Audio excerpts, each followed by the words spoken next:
வணக்கம். நியூஸ் ஃபர்ஸ்டின் உலக முக்கிய செய்திகள். முதலில் தலைப்புச் செய்திகள். ஈரானின் திடீர் தீர்மானம் வளைகுடா போர் பதற்றத்தில் அதிரடி திருப்பத்தை ஏற்படுத்தியுள்ள பதிவு. குவைத் சர்வதேச விமான நிலையத்தை மீண்டும் திறக்க தீர்மானம்.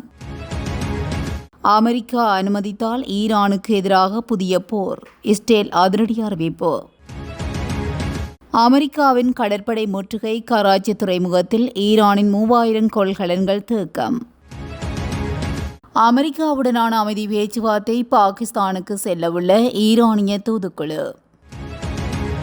இஸ்ரேல் லெபனான் போர் நிறுத்தம் வெற்றியளிப்பதில் சந்தேகம். ஐநாவுக்கான இஸ்ரேலிய தூதுவர் தெரிவிப்பு. அமெரிக்காவுடனான பதற்றத்துக்கு மத்தியில் ரஷ்யாவுக்கு ஈரான் வழங்கிய சலுகை. லூசியானா வணிக வளாகத்தில் துப்பாக்கிச்சூடு. 10 பேர் உயிரிழப்பு. அமெரிக்காவில் ஒன்று கூடும் இஸ்ரேல் மற்றும் லெபனான் தலைவர்கள். குவைத் மீது ஈராக்கிலிருந்து ட்ரோன் தாக்குதல். அமைதி பேச்சுவார்த்தைகளை தொடர்ந்து முன்னெடுக்கவும் பாப்பரசர் 14ஆம் லியோ தெரிவிப்பு. உத்தரப்பிரதேசத்தில் விபத்து. 11 பேர் உயிரிழப்பு. தொடர்பான விரிவான செய்திகள். வெளியுறவு அமைச்சர் அப்பாஸ் அராக்சி இரு நாடுகளுக்கும் இடையிலான போரை முடிவு கொண்டுவரும் நோக்கில் அமெரிக்காவுடன் நேரடி பேச்சுவார்த்தைகளை மீண்டும் தொடங்குவதற்கான ஒரு முக்கிய நடவடிக்கையாக ஈரான் வெளியுறவு அமைச்சர் அப்பாஸ் அராக்சி சிறிய தூதுக்குழுவுடன் பாகிஸ்தானுக்கு செல்லவுள்ளார். குறித்த தூதுக்குழுவுடன் நேற்று இரவு பாகிஸ்தான் தலைநகருக்கு வருவார் என்று எதிர்பார்க்கப்பட்டுள்ளது. அராக்சிக்கும் பாகிஸ்தான் தலைவர்களுக்கும் இடையே நடைபெற்ற தொடர்ச்சியான தொலைபேசி உரையாடல்களை தொடர்ந்து இஸ்லாமாபாத்தில் உள்ள மூத்த அரசாங்க அதிகாரிகள் இந்த முன்னேற்றத்தை உறுதிப்படுத்தியுள்ளனர்.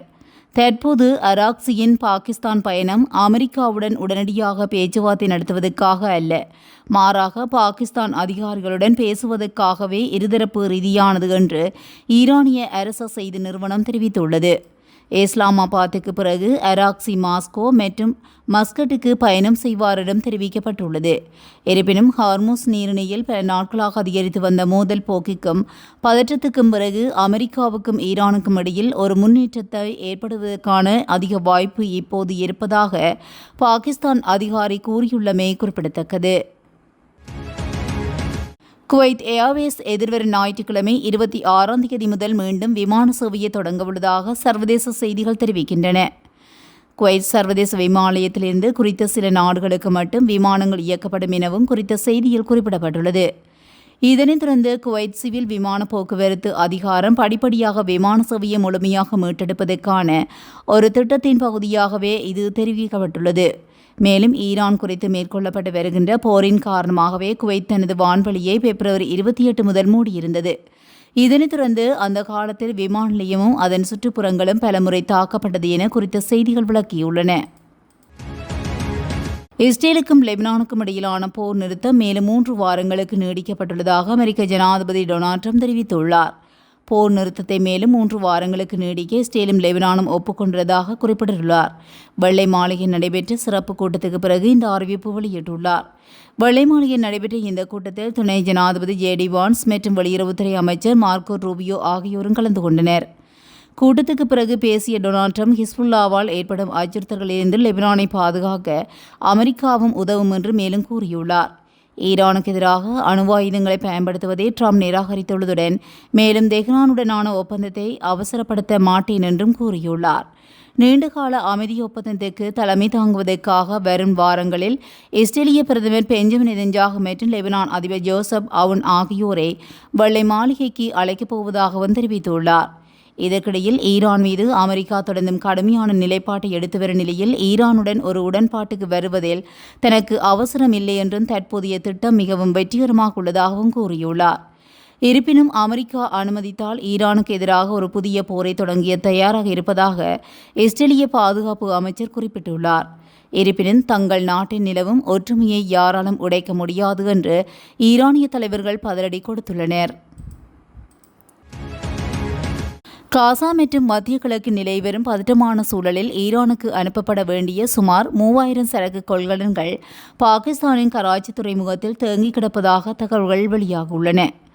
அமெரிக்க ஜனாதிபதி டொனால்ட் ட்ரம்ப் தலைமையிலான நிர்வாகம் ஈரான் மீது விதித்துள்ள கடற்படை முற்றுகை மற்றும் ஹார்முஸ் நீரிணையில் நிலவும் போர்ச்சூழல் காரணமாக இந்த சரக்குகளை ஏற்றி செல்ல வேண்டிய கப்பல்கள் வராததே இந்த முடக்கத்துக்கு காரணம் என்று கூறப்படுகிறது. ஈரானின் பொருளாதாரத்தை முடக்கும் நோக்கில் அமெரிக்கா முன்னெடுத்துள்ள இந்த வியூகம் அந்நாட்டின் இறக்குமதி மற்றும் ஏற்றுமதியை கடுமையாக பாதித்துள்ளது. குறிப்பாக பிப்ரவரி 28 முதல் தொடங்கிய இஸ்ரேல் ஈரான் போரின் தொடர்ச்சியாக ஏப்ரல் 13 முதல் அமெரிக்கா இந்த தீவிரமான தடையை நடைமுறைப்படுத்தியுள்ளது. இந்த சூழலை சமாளிக்க பாகிஸ்தான் வழியாக ஒரு புதிய நிலவழி பாதையை பயன்படுத்துவது குறித்தும் இரு நாட்டு அதிகாரிகளும் ஆலோசித்து வருகின்றனர். கராச்சியில் தேங்கியுள்ள கொள்கலன்களை சுமார் 900 கிலோமீட்டர் தொலைவிலுள்ள எல்லையின் வழியாக லொரிகள் மூலம் ஈரானுக்குள் கொண்டு செல்வதே இந்த திட்டமாகும். எனவே கடல் வழியை விட நிலவழி போக்குவரத்து மெதுவானது மற்றும் செலவு அதிகமானது என்றாலும் தற்போதைய நெருக்கடியில் இது ஒரு மாற்றமாக பார்க்கப்படுகின்றது.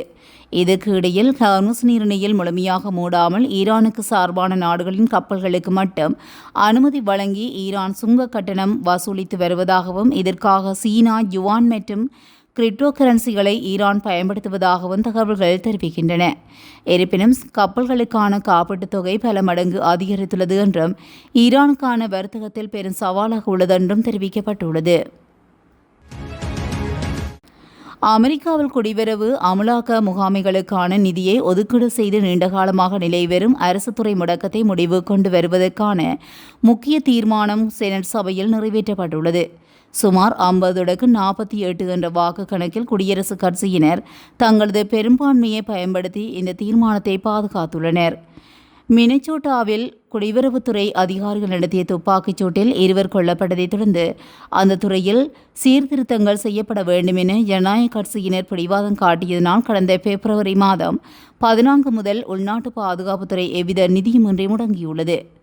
அமெரிக்காவின் வரலாற்றில் ஒரு அரசு துறை இவ்வளவு நீண்டகாலம் முடங்கியிருப்பது இதுவே முதல் முறை என்பதும் குறிப்பிடத்தக்கது. மேலும் உள்நாட்டு பாதுகாப்புத்துறையிடம் ஊழியர்களுக்கு சம்பளம் வழங்க மே மாதம் முதல் வாரத்துக்கு மட்டுமே நிதி உள்ளதாகவும் ஜூன் 1ஆம் தேதிக்குள் நிதி ஒதுக்கீட்டு மசோதாவில் கையெழுத்திட வேண்டும் என்றும் ஜனாதிபதி டொனால்ட் ட்ரம்ப் கேடு விதித்துள்ளார். இஸ்ரேலுக்கும் ஈரானின் ஆதரவு பெற்ற ஹிஸ்புல்லா அமைப்புக்கும் இடையே நீடிக்கப்பட்டுள்ள புதிய போர் நிறுத்த ஒப்பந்தம் மோதல்களை முழுமையாக கட்டுப்படுத்துமா என்பதில் சந்தேகம் இருப்பதாக ஐநாவுக்கான இஸ்ரேலிய தூதுவர் டேனி டானன் தெரிவித்துள்ளார். லெபனான் அரசாங்கத்தின் கட்டுப்பாடில் ஹிஸ்புல்லா அமைப்பு இல்லை என்று அவர் மேலும் குறிப்பிட்டுள்ளதாக சர்வதேச ஊடகங்கள் சுட்டிக்காட்டியுள்ளன. போர் நிறுத்தத்தை சீர்குலைக்கும் நோக்கில் ஹிஸ்புல்லா தொடர்ந்து ஏவுகணை தாக்குதலை நடத்தி வருவதாகவும் அச்சுறுத்தல் ஏற்படும் போதெல்லாம் இஸ்ரேல் அதற்கு தகுந்த பதிலடி கொடுக்கும் என்றும் அவர் கூறியுள்ளார். இந்த புதிய ஒப்பந்தம் 100% வெற்றிகரமாக அமையும் என்று கூற முடியாது என்றும் லெபனான் இராணுவம் இந்த போர் நிறுத்தத்தை முறையாக நடைமுறைப்படுத்தி வலுப்படுத்தும் எனவும் நம்புவதாக குறிப்பிட்டுள்ளார். அமெரிக்காவுக்கான இஸ்ரேல் மற்றும் லெபனான் தூதுவர்கள் வெள்ளை மாளிகையில் சந்தித்ததைத் தொடர்ந்து ஏற்கனவே நடைமுறையில் இருந்த 10 நாள் போர் நிறுத்தத்தை மேலும் 3 வாரங்களுக்கு நீடிப்பதாகவும் ட்ரம்ப் அறிவித்திருந்த நிலையில் ஐநா தூதுவரின் இந்த கருத்து வெளியாகியுள்ளமை குறிப்பிடத்தக்கது. ஹார்முஸ் நீரிணை வழியாக செல்லும் கப்பல்களுக்கு கட்டணம் விதிக்கும் திட்டத்தை ஈரான் அரசு தற்போது பரிசீலித்து வருகிறது. அமெரிக்கா மற்றும் இஸ்ரேல் உடனான பதற்றமான சூழலுக்கு மத்தியில் இந்த பாதையை பயன்படுத்தும் கப்பல்களுக்கு புதிய வரிகளை விதிக்க ஈரான் திட்டமிட்டுள்ளது. எனினும் ரஷ்யா போன்ற ஈரானுடன் நெருக்கமான நட்பு பாராட்டு நாடுகளுக்கு இந்த கட்டணத்திலிருந்து விலக்கு அளிக்கப்பட்டுள்ளதாக மாஸ்கோவிற்கான ஈரான் தூதர் காசிம் ஜலாலி தெரிவித்துள்ளார். தற்போது ரஷ்யா உள்ளிட்ட நட்பு நாடுகளுக்கு வழங்கப்பட்டுள்ள இந்த சலுகைகள் எதிர்காலத்தில் தொடருமா என்பது குறித்து தெளிவான முடிவுகள் எடுக்கப்படவில்லை என்றும் தற்போதைய சூழலில் ரஷ்யாவின் நலன்களை கருத்தில் கொண்டு ஈரான் வெளியுறவு அமைச்சகம் இந்த விதிவிலக்குகளை செயல்படுத்தி வருவதாகவும் அவர் குறிப்பிட்டுள்ளார். உலகின் மிக முக்கியமான எரிசக்தி போக்குவரத்து பாதையாக கருதப்படும் ஹார்முஸ் நீரிணையில் ஈரான் இத்தகைய கட்டுப்பாடுகளை கொண்டு வருவது சர்வதேச வர்த்தக வட்டாரத்தில் பெரும் தாக்கத்தை ஏற்படுத்தியுள்ளமை குறிப்பிடத்தக்கது. அமெரிக்காவின் லூசியானாவில் பேட்டன் ரூஜியில் உள்ள வணிக வளாகம் ஒன்றில் நேற்று முன்தினம் 2 குழுக்களுக்கிடையே ஏற்பட்ட மோதலில் ஒருவரையொருவர் துப்பாக்கியால் சுட்டதில் 10 பேர் காயமடைந்துள்ளதாக கூறப்படுகிறது. சம்பவத்தை அடுத்து மோதலில் ஈடுபட்டவர்கள் அங்கிருந்து தப்பியோடியுள்ளனர். சம்பவ இடத்துக்கு வந்த போலீசார் காயமடைந்தவர்களை மீட்டு வைத்தியசாலையில் அனுப்பி வைத்துள்ளதாகவும் மேலும் சம்பவம் தொடர்பான மேலதிக விசாரணைகளை மேற்கொள்ளப்பட்டு வருகின்றது. மேற்காசியாவில் நிலவும் போர் பதற்றத்தை தணிக்கும் நோக்கில் இஸ்ரேல் மற்றும் லெபனான் நாட்டு தலைவர்கள் அடுத்த 3 வாரங்களுக்குள் வெள்ளை மாளிகையில் நேரில் சந்தித்து பேச வாய்ப்புள்ளதாக அமெரிக்க ஜனாதிபதி டொனால்ட் ட்ரம்ப் தெரிவித்துள்ளார். இஸ்ரேல் மற்றும் லெபனான் இடையிலான தற்காலிக போர் நிறுத்தம் மேலும் 3 வாரங்களுக்கு நீடிக்கப்பட்டுள்ள நிலையில் இந்த அமைதி காலத்தில் இரு நாட்டு தலைவர்களையும் நேருக்கு நேர் சந்திக்க வைப்பதன் மூலம் ஒரு நிரந்தர அமைதி ஒப்பந்தத்தை எட்ட ட்ரம்ப் திட்டமிட்டுள்ளார். மேலும் இஸ்ரேல் பிரதமர் பெஞ்சமின் நெதன்யாகு மற்றும் லெபனான் ஜனாதிபதி ஜோசப் அவின் ஆகியோர் வெள்ளை மாளிகைக்கு வரக்கூடும் என எதிர்பார்க்கப்படுகிறது. ஈரான் தனது ஆதரவு அமைப்பான ஹிஸ்புல்லாவுக்கு வழங்கும் நிதி உதவிகளை முற்றிலுமாக நிறுத்த வேண்டும் எனவும் ட்ரம்ப் வலியுறுத்தியுள்ளார். ஈரான் ஹிஸ்புல்லாவுக்கு நிதி வழங்குவதை நிறுத்துவது ஒரு கட்டாய நிபந்தனை என அவர் குறிப்பிட்டுள்ளார். வெள்ளை மாளிகையில் நேற்று முன்தினம் நடைபெற்ற இஸ்ரேல் மற்றும் லெபனான் தூதுவர்களுடையான 2ஆம் கட்ட பேச்சுவார்த்தை மிகவும் சிறப்பாக அமைந்ததாக ட்ரம்ப் பாராட்டியுள்ளார். மேலும் அடுத்த சில வாரங்களுக்குள் லெபனான் ஜனாதிபதியும் இஸ்ரேல் பிரதமரும் வெள்ளை மாளிகை வருவார்கள் என நான் நம்புகின்றேன். நிரந்தர அமைதியை எட்டுவதற்கான ஒரு வரலாற்று சிறப்புமிக்க வாய்ப்பு இது என அமெரிக்க ஜனாதிபதி ட்ரம்ப் தெரிவித்துள்ளார். ஈராக்கிலிருந்து குவைத் மீது ட்ரோன் தாக்குதல் நடத்தப்பட்டுள்ளது. ஈரான் மற்றும் இஸ்ரேல் அமெரிக்கா இடையான போரில் மத்திய கிழக்கில் அமெரிக்க இராணுவ தளங்கள் உள்ள குவைத் உள்ளிட்ட நாடுகளின் மீது ஈரான் தாக்குதல் நடத்தி வந்துள்ளது. கடந்த ஏப்ரல் 8ஆம் தேதி முதல் தற்காலிக போர் நிறுத்தம் அமுல்படுத்தப்பட்டுள்ளது. ஈரான் நடத்திய வான் தாக்குதலில் குவைட் சர்வதேச விமான நிலையம் சேதமடைந்த நிலையில் தற்போது விமான நிலையம் சரி செய்யப்பட்டு மீண்டும் திறக்கப்பட்டுள்ளது. இதனைத் தொடர்ந்து முதற்கட்டமாக சென்னை உள்ளிட்ட 17 முக்கிய இடங்களுக்கு விமானங்கள் இயக்கப்பட உள்ளன. இந்நிலையில் குவைத்தில் மீண்டும் ட்ரோன் தாக்குதல் நடத்தப்பட்டுள்ளதாக குவைத்தின் பாதுகாப்பு அமைச்சகம் தெரிவித்துள்ளது. குவைத்தின் வடக்கு எல்லைப் பகுதிகளை குறிவைத்து நடத்தப்பட்ட இந்த தாக்குதலில் சேதம் ஏற்பட்டது, ஆனால் உயிரிழப்புகள் எதுவும் இல்லை என தெரிவிக்கப்பட்டுள்ளது. ஃபைபர் ஆப்டிக் கேபிள்கள் மூலம் வழிநடத்தப்பட்ட வெடிமருட்கள் நிரப்பப்பட்ட ட்ரோன்கள் ஈராக்கிலிருந்து ஏவப்பட்டதாக அந்த அறிக்கையில் கூறப்பட்டுள்ளது. இதுகுறித்து ஈராக் கருத்து எதுவும் தெரிவிக்கவில்லை. எந்த குழுவும் இந்த தாக்குதலுக்கு பொறுப்பேற்கவில்லை. ஈரானுக்கு ஆதரவான குழுக்கள் ஈராக்கிலிருந்து தீவிரமாக செயல்பட்டு வருகின்றமையும் குறிப்பிடத்தக்கது. அமெரிக்காவுக்கும் ஈரானுக்கும் இடையே நிலவும் போரை முடிவு கொண்டு வருவதற்கான அமைதி பேச்சுவார்த்தைகளை தொடர்ந்து முன்னெடுக்குமாறு பரிசுத்த பாப்பரசர் 14ஆம் லியோ கோரிக்கை விடுத்துள்ளார். இந்த யுத்தத்தினால் ஈரானில் உள்ள ஒட்டுமொத்த அப்பாவி மக்களும் சொல்லன்னா துயரங்களுக்கு உள்ளாகியிருப்பதாக அவர் சுட்டிக்காட்டியுள்ளார். அத்துடன் அமைதியை மேம்படுத்தவும் போர் அச்சுறுத்தலை நீக்கவும் சர்வதேச சட்டங்களுக்கு மதிப்பளிக்கவும் அனைத்து தரப்பினரும் தங்களால் இயன்ற முயற்சியை எடுக்க வேண்டும் என்று அவர் வலியுறுத்தினார். மேலும் ஈரானில் முன்னெடுக்கப்படும் அமெரிக்க ஆஸ்திரேலிய இராணுவ நடவடிக்கைகளை பரிசுத்த பாப்பரசர் கடுமையாக விமர்சித்து வருகின்றார். இந்தியாவின் உத்தரப்பிரதேச மாநிலம் மிர்சாபூர் மாவட்டம் திராமண்ட் கஞ்ச் பள்ளத்தாக்கிலிருந்து லசோடா நோக்கி இறங்கும் தேசிய நெடுஞ்சாலையில் நேற்று முன்தினம் பல வாகனங்கள் அடுத்தடுத்து மோதி விபத்துக்குள்ளானதில் குழந்தைகள் உட்பட 11 பேர் உயிரிழந்துள்ளனர்.